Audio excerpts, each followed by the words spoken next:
Welcome to this video, everyone, and this video is going to be my NFL 2022 Week 1 review slash recap video of all the games that happened during Week 1.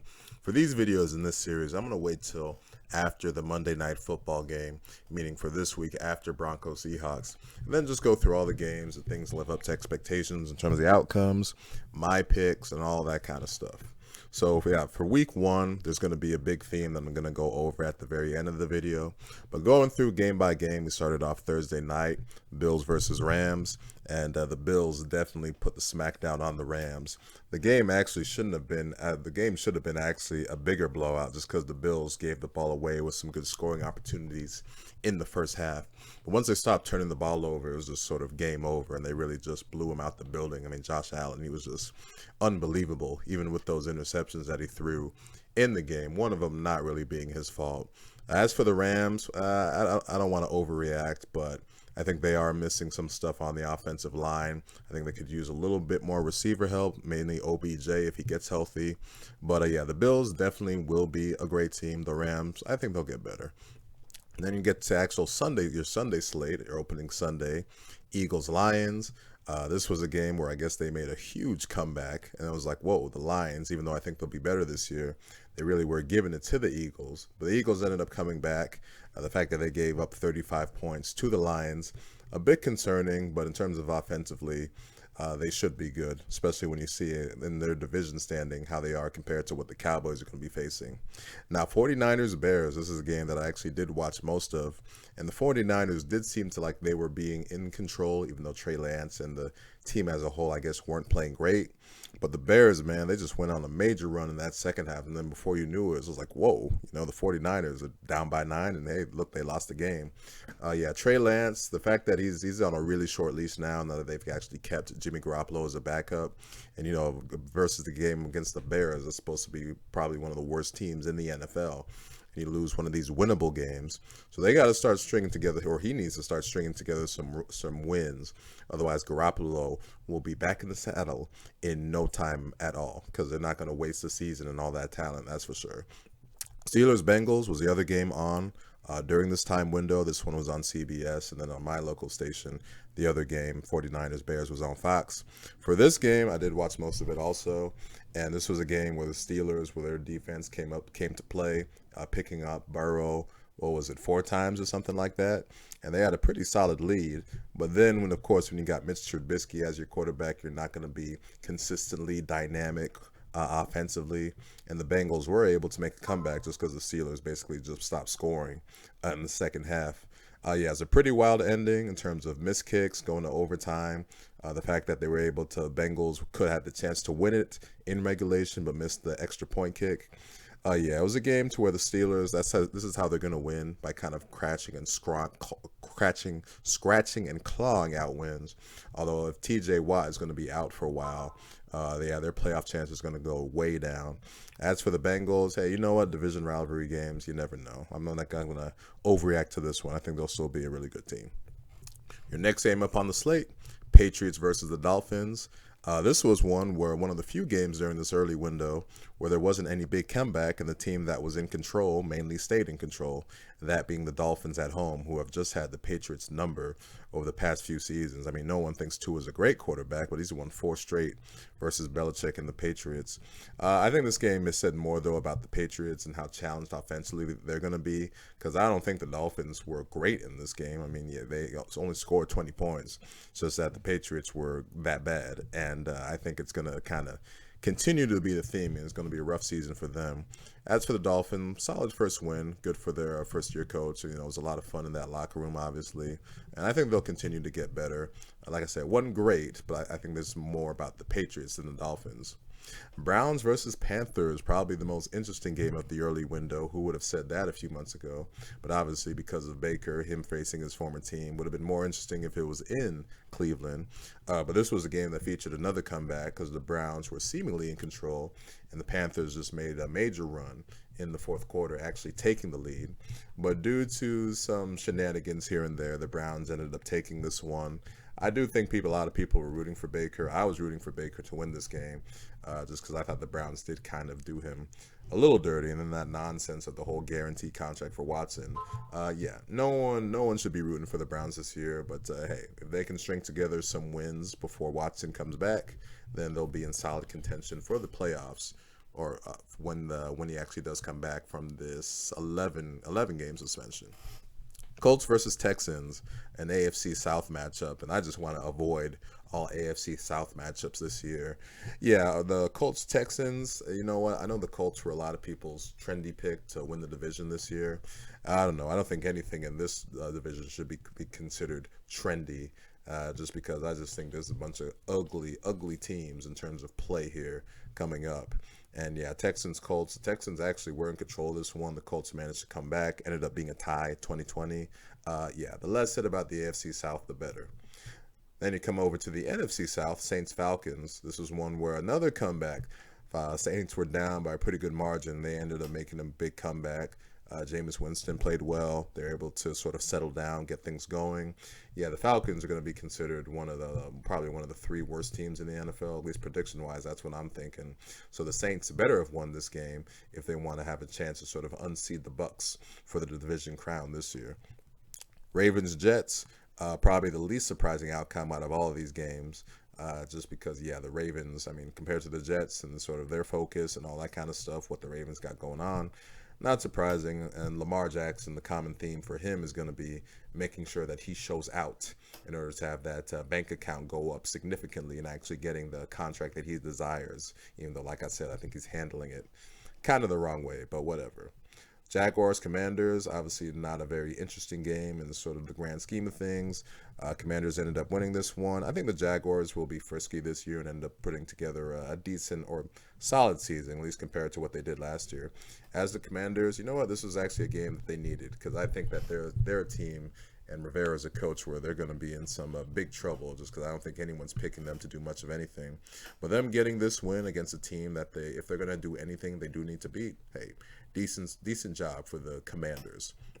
Vikings, Packers, a game that actually did go exactly kind of how I was thinking, just because the Packers, when you're dealing with Aaron Rodgers dealing with these all new receivers, these rookies, and sort of non-elites, not having like a true number one, obviously, in what he's had with Devontae Adams the past few years. Yeah, I kind of pictured they were going to struggle. And usually the Packers and Rodgers always sort of struggle those first two games coming out the gate. So I think this game said equally as much about the Packers as it did about the Vikings. You know, I think the Vikings will be much improved this year, having an offensive coach, leaning into sort of the great skill position players they have. I mean, Justin Jefferson, I mean, oh my God, he's going to become like an A-list level star this year. I mean, this kid is that good. Giants, Titans, a game that, it was Giants, Titans.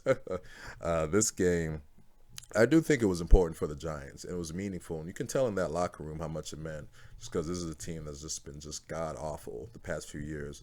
And it all starts with Saquon Barkley, him being back, him being healthy, him being that elite kind of franchise cornerstone that he was his rookie year, and then obviously it's been downhill the few years since then, mainly because of injuries, obviously. But if he's there consistently doing his thing and being that elite level player, then this team will definitely be improved and make major strides from what they did last year. Raiders, Chargers, a very popular game in my area. I live in Southern California, where in my street there's a whole bunch of Charger fans. And yeah, they were very excited for this game. This was an exciting matchup in LA. And the Chargers ended up taking this one. They were up in pretty decent control most of the game. The Raiders made a decent comeback in the fourth quarter, but the Chargers were able to hold on. I'm not sure if I would say it was a great performance by either team, but you can tell that, the Chargers, they're my pick to win the AFC West. They didn't do anything to majorly dissuade me, and you see sort of what they've got going in terms of an all-around roster. So, yeah, this game, I think was solid for them. I think the Raiders, I did pick them to finish last in this division. And like I said, it's mainly because the division is so tough, but I do think they have flaws they're going to have to address. And like I said, they're just going to have to play better, not fall behind in this division if they want to be valuable. Chiefs, Cardinals, I did pick the Chiefs in this one, and yes, they did absolutely dominate in this one, to where that final score, 44-21, is not even indicative of what happened in this game. That was a lot of garbage time points by the Cardinals. Without Hopkins, I think the Cardinals and Kyler Murray are going to struggle. And as for the Chiefs, well, I think this was kind of a message game in terms of sort of kind of trying to officially turn the page off of the disastrous finish they had in the AFC Championship game, and showing that Mahomes is on a mission to make amends, since he was the main culprit of why things went the way they did in that game. And now Buccaneers Cowboys, the Sunday night football game. The game, I guess they wanted to be sort of the glamour game. He got the GOAT, Tom Brady, and it's probably his final season. Got the glamour team, the Cowboys. And this was probably the ugliest game of the day, just because I don't think you can say good things about either of these teams. I mean, you have the Bucks that won 19-3, but yeah, 19 points, not all that impressive. I guess the Cowboys defense is going to be pretty good, I think. Nothing that I would consider elite. But yeah, the Buccaneers, hey, you know what? I guess they'll be fine by the end of the season, but this was obviously not a great performance by them. As for the Cowboys, yeah, they're going to struggle offensively. This was before the whole Prescott injury. It was just like, man, CD Lamb, I don't know if he's ready to be a number one. I mean, he's capable. He should be. I mean, he was a high draft pick. But their receiver core is just really weak now. They need Michael Gallup to come back as soon as possible and be productive. But obviously, with the news of Prescott's injury, and as of today, there's a news. Originally, they said he'd be out 6 to 8 weeks, and now Jerry Jones is saying it'd be 4 weeks. Well, if it's 4 weeks, he needs to come back and sort of not miss a beat, just because they need him to be elite and play elite and actually be able to carry a team, unlike what he's done previously, where he's just had everything stacked for him. But he's just not that kind of QB that can kind of carry a team. At least I don't think so.